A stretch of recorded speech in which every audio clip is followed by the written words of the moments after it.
ನಮ್ಮ ಕಡೆಯಿಂದ ಕೂಡ ಸ್ವಲ್ಪ ನೆಗ್ಲಿಜೆನ್ಸಿ ಆಗಿರ್ಬೋದು ಅಂತ ಅನ್ಕೊಂಡಿದ್ದೀವಿ.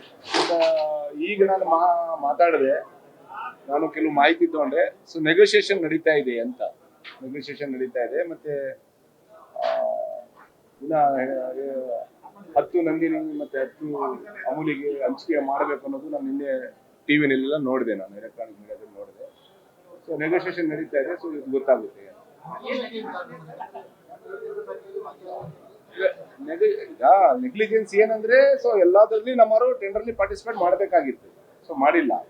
ಸೊ ಈಗ ನಾನಲ್ಲಿ ಸದ್ಯಕ್ಕೆ ನಾನೀಗ ಅಧ್ಯಕ್ಷ ಇಲ್ಲ. 2ನೇ ತಾರೀಕು ಅಡ್ಮಿನಿಸ್ಟ್ರೇಟರ್ ಹಾಕಿದ್ದಾರೆ, RCS ಕುಮಾರ್ ಬಂದು ಚಾರ್ಜ್ ತಗೊಂಡಿದ್ದಾರೆ. ಸೊ ಹಾಗಾಗಿ ಈಗ ನಾನು ನಮ್ಮ ಅಧಿಕಾರಿಗಳಿಗೆ ದೂರವಾಣಿ ಮುಖಾಂತರ ಈಗ ಮಾತಾಡಿ ನಾನು ಮಾಹಿತಿ ತಗೊಂಡೆ. ಸೊ ಹಾಗಾಗಿ 10 ಮಾಡಬೇಕು ಅನ್ನೋದು ಒಂದು ತೀರ್ಪು, ನೆಗೋಸಿಯೇಷನ್ ನಡೀತಾ ಇದೆ. ಸಾಯಂಕಾಲದೊಳಗೆ ನೋಡೋಣ ಏನಾಗುತ್ತೆ. ಅದೇ ಹೇಳಿದ್ನಲ್ಲ, ಟೆಂಡರಲ್ಲಿ ನಮ್ಮರು ಭಾಗವಹಿಸಬೇಕಾಗಿತ್ತು.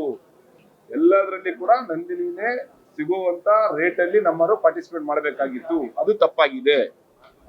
ಸೊ ನಾವೇ ತಪ್ಪು ಮಾಡ್ಕೊಂಡು ನಾವು ಅವರಿಗೆ ಹೇಳೋದು ಸೂಕ್ತ ಅಲ್ಲ ಅನ್ನೋದು ನನ್ನ ಒಂದು ವೈಯಕ್ತಿಕ ಅಭಿಪ್ರಾಯ. ಯಾಕಂದ್ರೆ ಅವರು ಟೆಂಡರ್ಲಿ ಪಾರ್ಟಿಸಿಪೇಟ್ ಮಾಡಿದ್ದಾರೆ. ಟೆಂಡರ್ಲಿ ಪಾರ್ಟಿಸಿಪೇಟ್ ಮಾಡ್ಲಾರ್ದಂಗೆ ಇವರು ನಮ್ಮರು ಕಾಂಪಿಟೇಷನ್ ರೇಟಲ್ಲಿನೂ ಟೆಂಡರ್ಲಿ ಪಾರ್ಟಿಸಿಪೇಟ್ ಮಾಡಬೇಕಿತ್ತು. ಒಂದು.